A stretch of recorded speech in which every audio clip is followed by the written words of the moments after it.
Hello friends, जय Jagannath. Cooking with इति को आपण मानक स्वागत। आज आम बनवा ओडिशार एक पारंपरिक एवं खूब प्रिय पिठा चितौ पिठा। विशेषकर चितौ अमावस्या दिन यह पिठार महत्व आम ओडिया घरे अलग होता है। नरम हल्का एवं भीतर सुंदर भाव सिझा चितौ पिठा को क्षीर और मटर तरकारी सहित खाइले यार स्वाद आहरी बढ़ी जाए।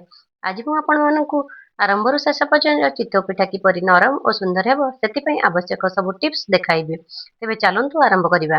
एटारे गोटे कथा मन रखिए, चितौ पिठार सफलता सबुठारु जरूरी होची बैटर कंसिस्टेंसी। तेणु एई स्टेप टी को ध्यान देई देखंतु। ମୁଁ ଏଠାରେ 2 ଗିନା ଚାଉଳ ନେଇଛି। ଆପଣ ଆପଣଙ୍କ ଆବଶ୍ୟକ ଅନୁସାରେ ଅଧିକ ପରିମାଣ ନେଇପାରିବେ। ପ୍ରଥମେ ଚାଉଳ ଭଲ ଭାବେ ଧୋଇ ନେବା, ତାକୁ 4 ରୁ 5 ଘଣ୍ଟା ପାଣିରେ ଭିଜାଇ ରଖିବା। ମୁଁ ପୂର୍ବ ଦିନ ଖରାବେଳେ ଚାଉଳକୁ ଭିଜାଇ ରଖିଥିଲି। ରାତିରେ ତାକୁ ଆଉ ଥରେ ଧୋଇ ବାହାର କରି ନେଇ ବାଟିବା ପାଇଁ ରଖିଦେଲି। ଚାଉଳ ଭଲ ଭାବେ ଭିଜିବା ଜରୁରୀ। ଭଲ ଭାବେ ଭିଜିଲେ ଏହା ସହଜରେ ଗ୍ରାଇଣ୍ଡ ହେବ ଏବଂ ବାଟର ଭଲ ମଧ୍ୟ ଆସିବ। ଚିତଉ ପିଠା ଲାଗି ନଡ଼ିଆର ଆବଶ୍ୟକ। ଏବେ ନଡ଼ିଆକୁ କୋରି ନେବା। ନଡ଼ିଆ ପକାଇବା ଦ୍ୱାରା ପିଠା ବହୁତ ସଫ୍ଟ ହୋଇଥାଏ। ଏବେ ଚାଲନ୍ତୁ ଆଉ ଥରେ ଚାଉଳକୁ ଧୋଇ ନେବା, ଯାହାଦ୍ୱାରା ଚାଉଳରୁ ମଇଳା ଅଂଶ ବାହାରିଯିବ ଆଉ ପିଠା ବି ପୁରା ଧଳା ଦେଖାଯିବ।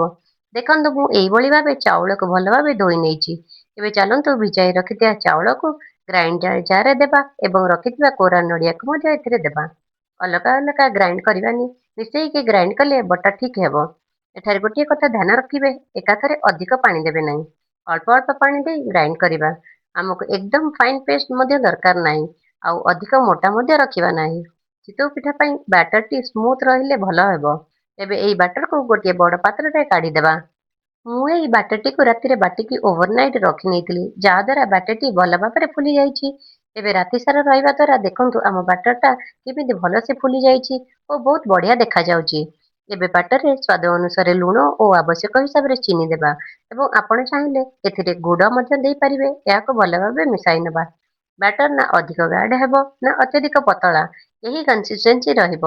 ଚାମଚରେ ବ୍ୟାଟର ନେଇ ଛାଡ଼ିଲେ ଏହା ସହଜରେ ତଳକୁ ପଡ଼ିବ, କିନ୍ତୁ ପାଣି ଭଳି ଲାଗିବ ନାହିଁ।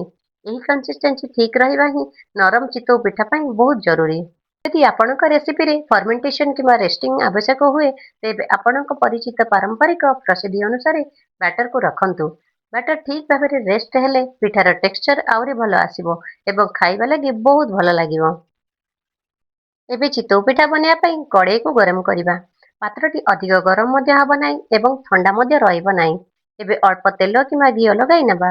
ପାତ୍ର ଅତ୍ୟଧିକ ଗରମ ହେଲେ ପିଠାର ଜଳ ଅଂଶ ସିଝିଯିବ, କିନ୍ତୁ ଉପର ଅଂଶ ଠିକ୍ ଭାବରେ ସିଝିବ ନାହିଁ। ତେଣୁ ମିଡିୟମ ହିଟରେ ରଖିବା ଭଲ। ଗୋଟେ ଛୋଟ ଚାମଚରେ ବ୍ୟାଟର ନେଇ ଗରମ ପାତ୍ରରେ ଢାଳିବା। ମନେ ରଖନ୍ତୁ, ଏହାକୁ ଦୋସା ଭଳି ଚାରିଆଡେ ପତଳା କରି ସ୍ପ୍ରେଡ୍ କରିବା ନାହିଁ। ଚିତଉ ପିଠାର ନିଜର ଏକ ମୋଟା ଏବଂ ନରମ ଟେକ୍ସଚର ଥାଏ। ଏବେ ଏହାକୁ ଢାଙ୍କି ଦେବା।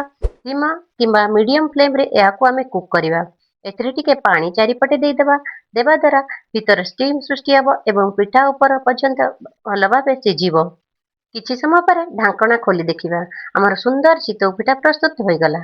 ଦେଖନ୍ତୁ କେତେ ସୁନ୍ଦର ହେଇଛି ଆଉ ଖାଇବା ଲାଗି ବହୁତ ବଢିଆ ଲାଗିବ। ଏହିପରି ଭାବରେ ବାକି ବ୍ୟାଟରରୁ ମଧ୍ୟ ଗୋଟିଏ ପରେ ଗୋଟିଏ ଚିତଉ ପିଠା ବନେଇ ନେବା। ଦେଖନ୍ତୁ ପିଠାଟା ଭଲସେ ହେଇଯାଇଛି। ଏହାର ତଳପଟ ବି ଲାଇଟ୍ ବ୍ରାଉନ ହେଇଛି ଏବଂ ବହୁତ ସ୍ପଞ୍ଜି ହେବା ସହ ପୁରା ଜାଲି ଜାଲି ବି ହେଇଛି, ଯାହାର ସ୍ୱାଦ ପୁରା ତୁଳା ପରି ଲାଗିବ।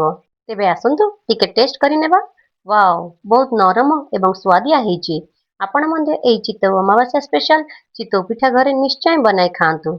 ସାଙ୍ଗମାନେ, ଆଜିର ଚିତଉ ଅମାବାସ୍ୟା ସ୍ପେଶାଲ ଚିତଉ ପିଠା ରେଡି ହୋଇଯାଇଛି। ଆପଣ ଏହାକୁ ତରକାରୀ ସହ କିମ୍ବା କ୍ଷୀର ସହ ଖାଇପାରିବେ। ଯଦି ଆପଣଙ୍କୁ ଆଜିର ଏହି ପାରମ୍ପରିକ ଓଡ଼ିଆ ପିଠାର ରେସିପି ଭଲ ଲାଗିଥାଏ, ତାହେଲେ ଭିଡିଓଟିକୁ ଲାଇକ୍ କରନ୍ତୁ। ଆପଣଙ୍କ ପରିବାର ଓ ସାଙ୍ଗମାନଙ୍କ ସହିତ ସେୟାର କରନ୍ତୁ। ଆପଣଙ୍କ ଘରେ ଚିତଉ ପିଠା କିପରି ବନାନ୍ତି, ନିଜର ଟ୍ରାଡିସନାଲ ମେଥଡ ଥିଲେ ନିଶ୍ଚୟ କମେଣ୍ଟରେ ଜଣାନ୍ତୁ। ଏଭଳି ଆହୁରି ସହଜ, ସୁଆଦିଆ ଓ ପାରମ୍ପରିକ ଓଡ଼ିଆ ରେସିପି ପାଇଁ କୁକିଂ ୱିଥ୍ ଇତିକୁ ସବସ୍କ୍ରାଇବ କରନ୍ତୁ ଏବଂ ବେଲ୍ ଆଇକନ୍ ବଜାଇବା ପାଇଁ ଭୁଲନ୍ତୁ ନାହିଁ। ଚିତଉ ଅମାବାସ୍ୟାର ହାର୍ଦ୍ଦିକ ଅଭିନନ୍ଦନ। ରହୁଛି, ନେକ୍ସଟ ଭିଡିଓରେ ଦେଖାହବ। ଜୟ ଜଗନ୍ନାଥ।